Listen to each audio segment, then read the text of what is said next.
좋은 날입니다. 오늘도 말씀 안에 승리하는 하루 되시기를 기도하겠습니다. 오늘 생명의 산 본문은 민수기 21장 1절부터 9절입니다.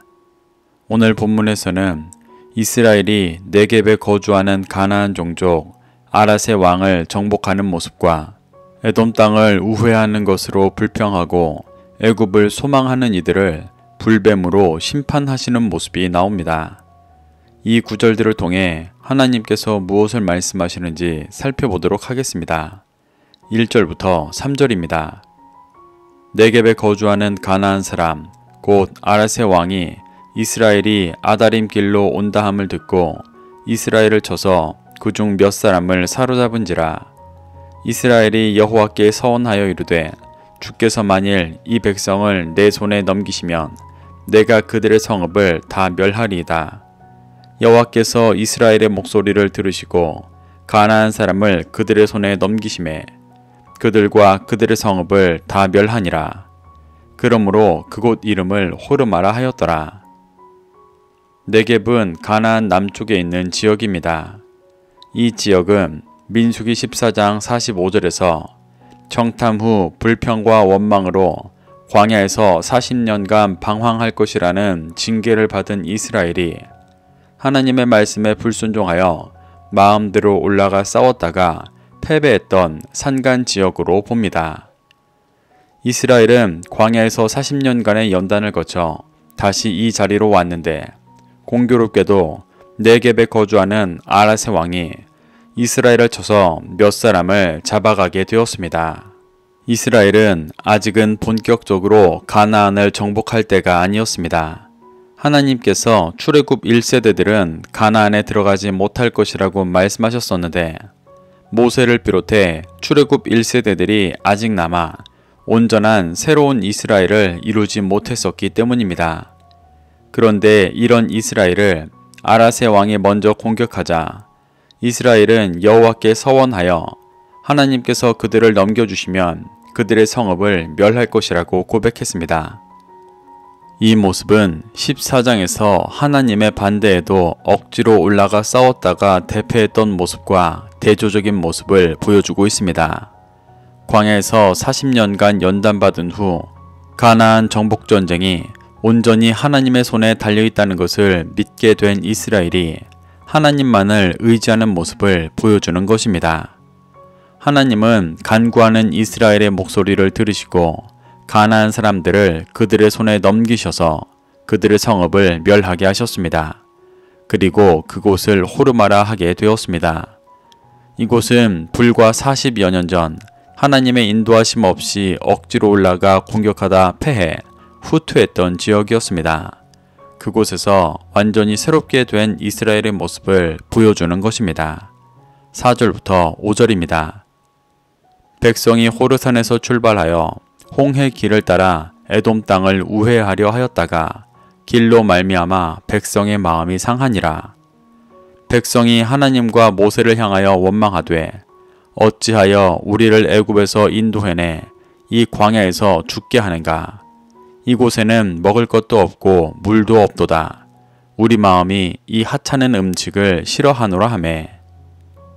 가나안 남쪽에 있는 네겝의 아랏의 왕의 성읍을 진멸한 이스라엘은 그대로 북진해서 가나안을 정복해도 될 법한데 굳이 남쪽으로 홍해 길을 따라 에돔 땅을 우회하였습니다.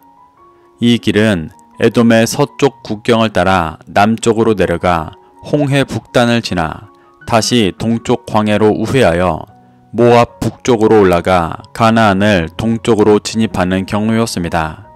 네겝에서 북진하거나 에돔을 통과하지 않고 이 길로 가는 것은 현실적으로 상당히 돌아가는 길이었고 매우 험난한 여정이었습니다. 이런 상식적이지 않은 방식에 백성들은 마음이 상하였습니다. 하지만 이 길이 하나님께서 이스라엘을 더 온전한 제사장 나라로 세우시기 위해 연단하시고 세워가시는 길이었습니다. 앞서 언급했다시피 이스라엘은 모세를 비롯해 출애굽 1세대들이 아직 남아있어 온전한 새로운 이스라엘을 이루지 못했었습니다. 출애굽 1세대들의 불순종의 씨앗이 완전히 제거되고 새로운 세대가 되어야 했습니다. 그래서 이 연단의 과정을 지나며 불순종의 씨앗이 다 드러나고 있는 것입니다. 5절을 보면 백성들은 또다시 하나님과 모세를 원망하여 왜 우리를 애굽에서 인도해내 광야에서 죽게 하느냐며 따지고 있습니다. 이것은 광야에서 태어난 출애굽 2세대가 아니라 애굽에서 살았거나 그들의 영향을 받은 출애굽 1세대의 불평이었습니다. 그들은 하나님께서 40년간 광야에서 이스라엘을 먹이신 만나를 하찮은 음식이라 평가했습니다. 만나는 애굽에 속해 죄 가운데 살아가던 이스라엘 백성들이 이 세상의 가치인 떡으로만 사는 것이 아니라 여호와의 입에서 나오는 모든 말씀으로 사는 줄을 알게 하시는 하늘에서 내려오는 영의 양식이었습니다. 그것을 하찮게 여긴다는 것은 여전히 애굽에 속해 육신의 헛된 소욕만을 구하는 모습이었습니다. 하나님은 이를 드러내시고 새롭게 하고 계신 것입니다. 6절부터 7절입니다. 여호와께서 불뱀들을 백성 중에 보내어 백성을 물게 하심으로 이스라엘 백성 중에 죽은 자가 많은지라. 백성이 모세에게 이르러 말하되 우리가 여호와와 당신을 향하여 원망함으로 범죄하였사오니 여호와께 기도하여 이 뱀들을 우리에게서 떠나게 하소서. 모세가 이 백성을 위하여 기도하매 하나님은 에돔 땅을 우회하는 것으로 마음이 상해 불평하는 이스라엘 백성들에게 불뱀을 보내 물게 하시며 심판하셨습니다. 뱀은 창세기 3장의 사탄을 상징했었습니다.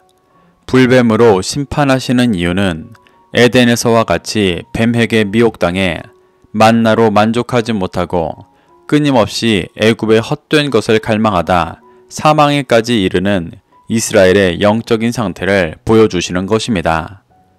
이러한 심판 앞에 하나님을 원망함으로 범죄했던 이스라엘 백성들은 모세에게 나와 죄를 고백하고 회개하며 그 뱀이 떠나가기를 구했습니다. 이는 단지 불뱀을 통해 죽게 되는 위기를 모면하기 위해 뱀들이 떠나가게 해달라는 것뿐 아니라 그들 안에 끊임없이 애굽의 헛된 것을 쫓게 하는 뱀의 미혹이 떠나가게 해달라는 간구이기도 했습니다. 이에 모세는 그들을 위하여 기도하였습니다. 8절부터 9절입니다. 여호와께서 모세에게 이르시되 불뱀을 만들어 장대 위에 매달아라. 물린 자마다 그것을 보면 살리라. 모세가 놋뱀을 만들어 장대 위에 다니 뱀에게 물린 자가 놋뱀을 쳐다본즉 모두 살더라. 모세의 기도를 들은 하나님은 놋으로 불뱀을 만들어 장대 위에 매달고 그것을 보는 자는 살 것이라고 말씀하셨습니다. 이는 놋뱀이 초자연적인 힘이 있어 그것을 보면 치유받는 것을 의미하는 것이 아닙니다. 이는 장대에 달린 놋뱀을 보며 자신을 미혹하던 뱀을 죽여 장대에 매달고 그 죄를 회개하여 돌이킨다는 의미의 고백을 하는 것입니다. 예수님도 이러한 의미를 아셨기 때문에 요한복음 3장 14절에서 자신도 이 놋뱀과 같이 십자가에 못 박혀 들려서 인류의 죄를 대신 짊어지고 죽어 자신을 보고 회개하여 돌이킨 자들을 구원할 것이라고 말씀하셨습니다. 하나님은 모세를 통해 놋뱀을 장대 위에 두어 사람들에게 쳐다보게 하시며 미혹된 중심을 장대에 매달아 죽이고 회개하고 돌이킬 수 있도록 인도하셔서 온전한 제사장 나라 이스라엘을 세워가고 계셨습니다. 이렇게 하나님은 이스라엘이 에돔을 우회하게 하시며 만나로 만족하지 못하고 애굽을 갈망하며 끊임없이 불평하는 이스라엘의 중심을 드러내시고 심판하고 계십니다. 또한 회개할 기회를 주셔서 회개한 자들은 살리시며 여호와의 입에서 나온 말씀만으로 만족하며 살아가는 새로운 세대를 세워가고 계십니다. 우리는 이러한 모습 속에서 교훈받아 나의 생각과 기준으로 판단하여 나의 삶을 연단하시며 가장 선한 길로 인도하시는 하나님을 불평하고 있지 않은지 돌아볼 수 있어야 합니다. 그래서 여호와의 입에서 나온 말씀을 하찮게 여기는 중심을 회개하고 매일 말씀으로 나를 연단하시며 가장 완전케 하시는 하나님을 신뢰해 순종하는 삶을 살아가게 되시기를 축복합니다. 그러면 우리의 삶을 가장 풍성하고 안전한 길로 인도하시는 은혜를 경험하게 될 줄로 믿습니다. 오늘도 이 말씀을 심령에 새겨 승리하는 하루 되시기를 기도하겠습니다.